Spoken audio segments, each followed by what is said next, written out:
Kasih, nggak tahu kenapa tiba-tiba saya bangga berada di tempat ini, bangga dengan gereja ini.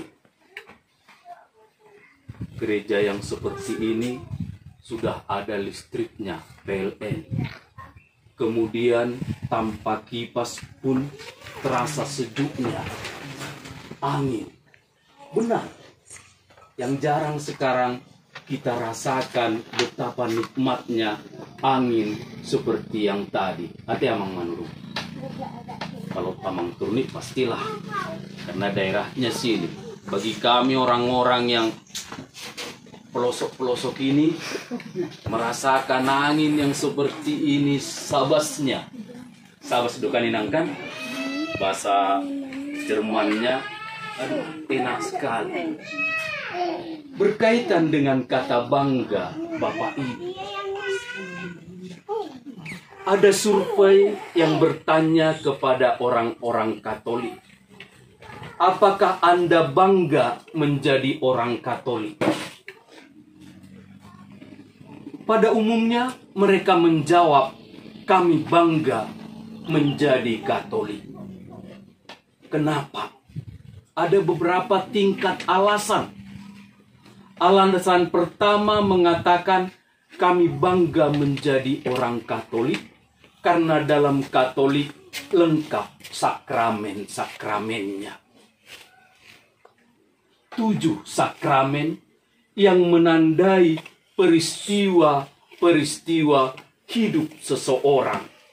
Ketika lahir, baptis, masuk ke dalam perjamuan bersama sebagai orang dewasa. Yang biasanya kalau anak-anak, kalau datang tulangnya kan anak-anak IPA siding tuh kan, sana kalian dulu. Nanti tiba masanya dia bergabung, makan bersama, Ekaristi, komuni pertama. Kemudian setelah dianggap dia dewasa, diberikan perutusan melalui sakramen Krisma. Ada saat-saat tertentu seseorang jatuh ke dalam dosa, gereja merangkul, memberikan sakramen pengampunan atau sakramen tobat. Ada saatnya orang mau meninggalkan kejombloannya. Tahu kejombloan? Menikah, dipersatukan, dan itu disebut sebagai sakramen. Kemudian ada yang menderita sakit, ditemani, dihibur, didoakan melalui sakramen orang sakit. Kemudian ada orang yang dipilih untuk memimpin gereja dalam arti tertentu, masuk tingkatan klerus, hierarki, disebut memang lolos Tuhan Allah. Ingat semua 7 sakramen, semakin bangga saya. Ini ya, sangat sederhana. Kebanggaan yang tidak bisa terpisahkan dari seorang yang namanya Katolik. Masuk ke level kedua. Apa yang membuatmu bangga sebagai orang Katolik? Mereka mengatakan, kami bangga dengan Katolik karena Katolik berjuang demi kemanusiaan. Contohnya, berjuang demi kemanusiaan melalui poli, rumah sakit, sekolah-sekolah kita. Dalam konteks ini, saya katakan kepada Bapak Ibu, tidak sedikit dana yang harus dikeluarkan oleh gereja untuk membiayai sekolah, poli, terutama di daerah-daerah terpencil. Misalnya seperti keuskupan kita. Kita memiliki daerah pelayanan yang disebut di Kepulauan Mentawai. 7 paroki di sana. Sekolah jarang, rumah sakit apalagi. Demi alasan kemanusiaanlah, maka kita berjuang untuk membuat sekolah. Apakah untung? Tidak. Membuat polis supaya orang menghargai kesehatan, belajar mengerti tentang hal-hal kekurangannya, tak melalui, kalau anak-anak namanya apa? Disuntik itu imunisasi dan lain sebagainya. Apakah gereja untung? Tidak, Bapak Ibu.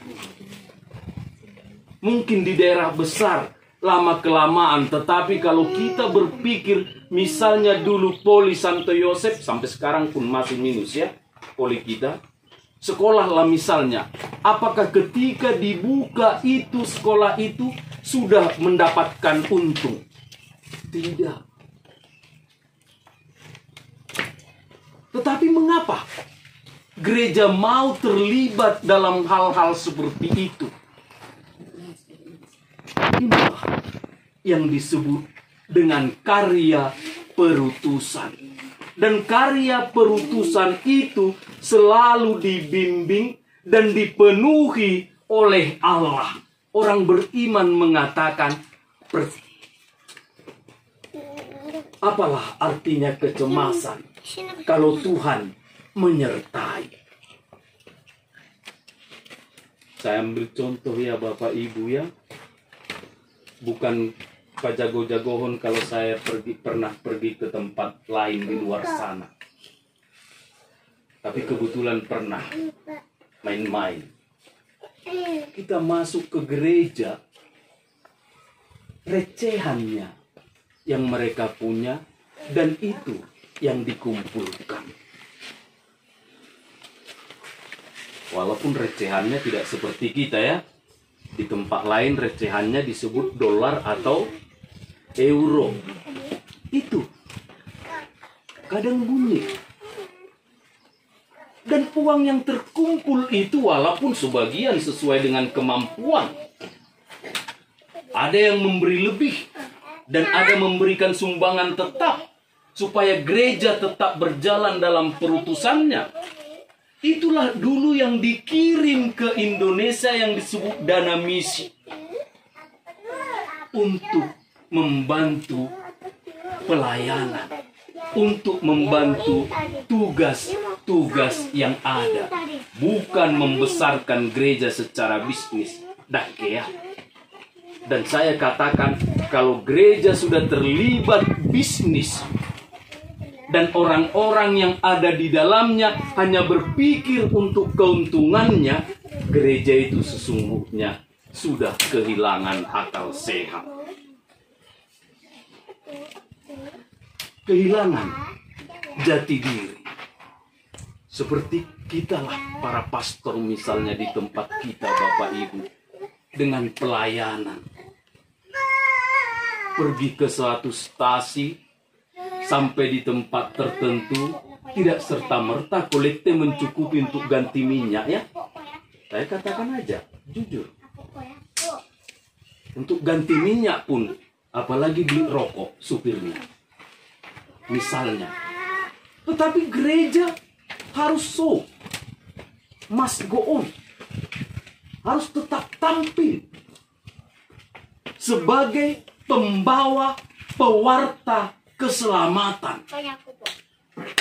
Seandainya gereja itu hanya hitung-hitungan, mungkin sudah sejak dulu gereja Katolik akan terdengar kabarnya pecah satu sama lain dan membentuk gereja-gereja lain.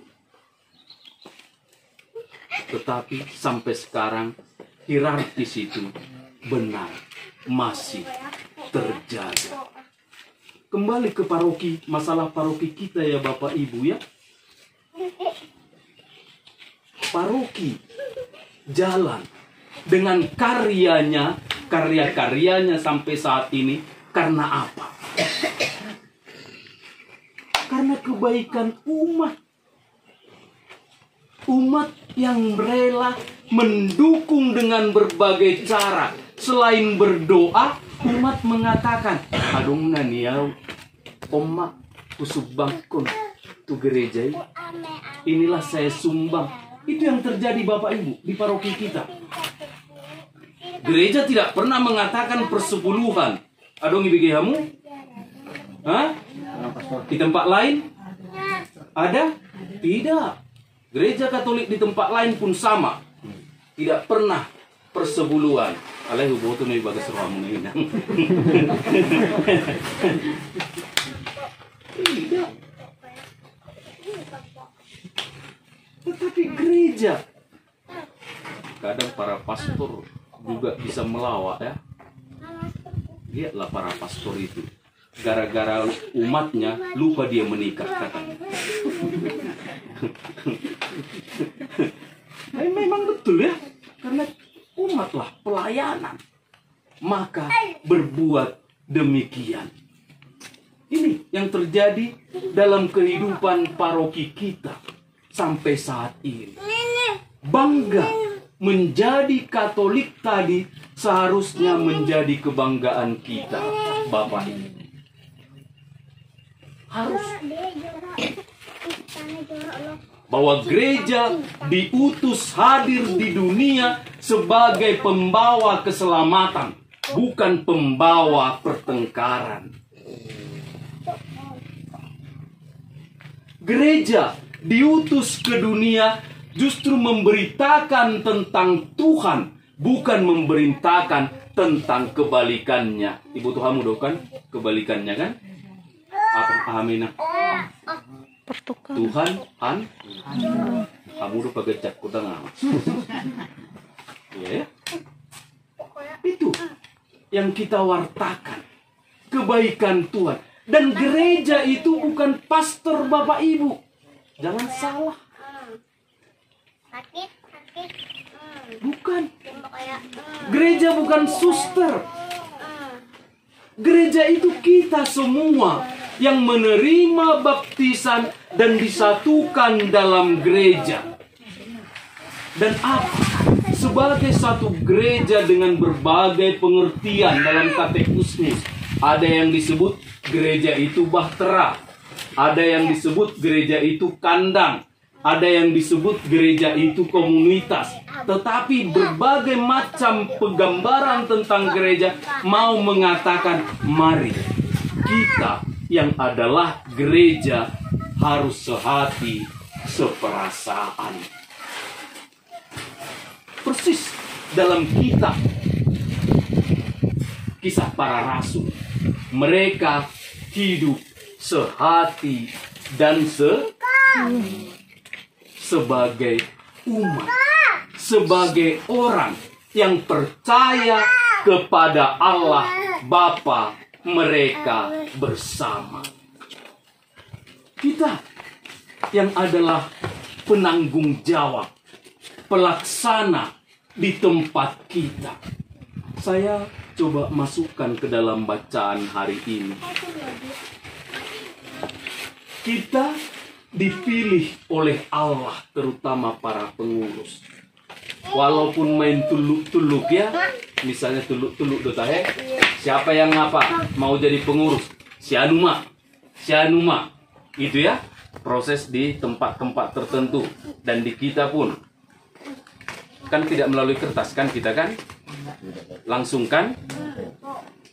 Misalnya, walaupun prosesnya seperti itu, saya dipercaya oleh umat ini sebagai seksi bangunan, sebagai ketua stasi, sebagai bendahara, sebagai seksi liturgi. Katakan kepada dirimu para pengurus yang terkasih,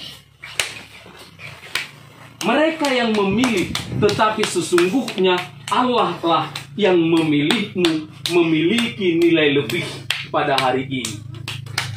Nilai lebih. Kenapa saya katakan nilai lebih? Kalau umat yang biasa misalnya, dia datang ke gereja, berdoa, kolekte, kalau ada padanya disumbang, ya kan? Tetapi sebagai pengurus, nilai lebihnya adalah berpikir untuk memajukan gereja yang ada di sini. Bukan hanya gedung.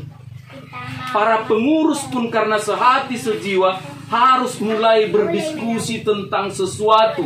Entah itu ekonomi, enggak tabu Bapak Ibu. Dan justru disitulah gereja diutus di tengah dunia, bukan dijadikan di awang-awang. Berbicara tentang kehidupan ekonomi, ya maniaha, di sana dong kare juga. Sonna borak do, urupijo, sekian. Kan bisa menjadi jalannya. Panek kami, minta tolong Jo, dodos. Walaupun ada yang salah kadang alani boto Katoliki, gratis solo dina. Diskusi tentang masa depan, membangun rumah, bagaimana caranya supaya bisa memiliki tanah, diskusi, berbagi.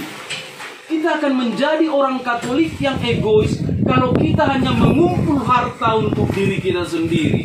Egois sama.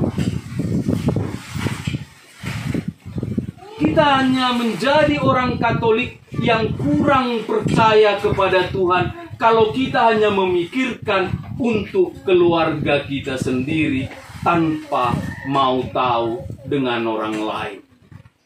Ekonomi, sosial pun. Dan saya harap orang-orang Katolik yang hadir di sini, terutama para pengurus yang akan dilantik, adalah orang-orang yang sungguh memancarkan kebaikan bagi orang-orang di sekitar, yang bukan semata-mata Katolik. Bacaan pertama dengan tegas tadi mengatakan, mereka mewartakan bukan katanya, tetapi berkata-kata mengatakan apa yang dikehendaki oleh Tuhan yang mengutus. Harum dogar mulai sokan sekitar sokan, semua borak tu mengelus. Harum dogan di sekitar antara yang Jawa, yang beragama lain, bergereja lain, harusnya Bapak Ibu ya.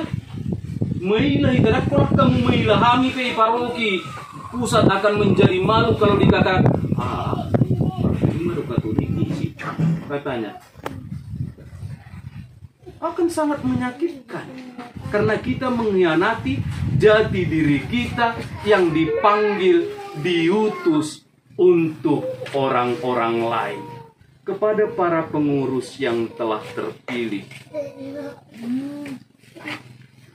maknailah kepengurusan ini sebagai proses untuk pendewasaan diri. Saya menjadi imam ditahbiskan bukan karena saya baik Bapak Ibu, bukan saya sempurna, tetapi semata-mata karena kasih Tuhanlah yang mengangkat saya menjadi imam. Demikian juga Bapak Ibu juga menyadari Anda dipilih kadang merasa tidak layak, tidak pantas. Dan saya katakan kalau berbicara tentang yang layak dan pantas, isena pantas. Pak Turni mah.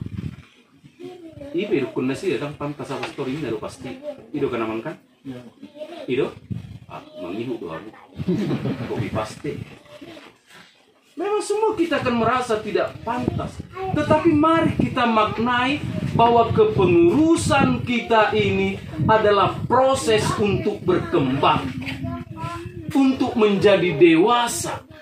Berpikir bukan lagi cara pemikiran manusiawi, tetapi mulai berpikir mengenakan pikiran Allah untuk kebaikan orang lain, bukan untuk kebaikan.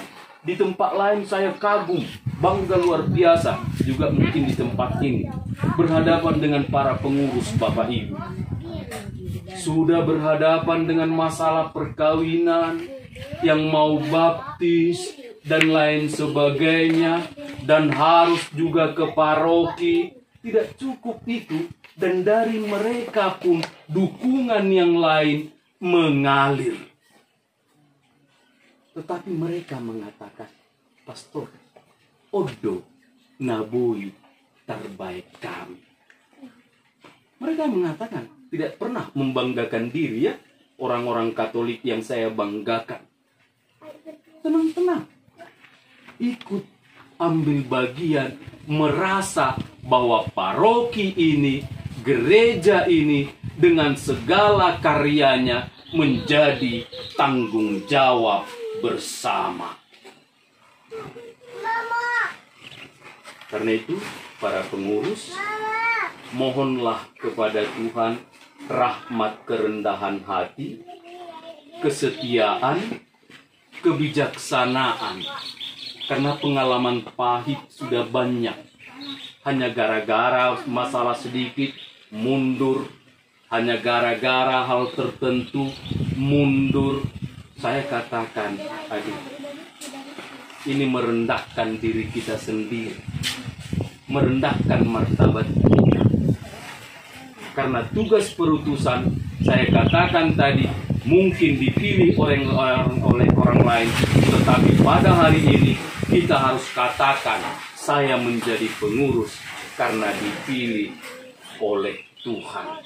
Tuhan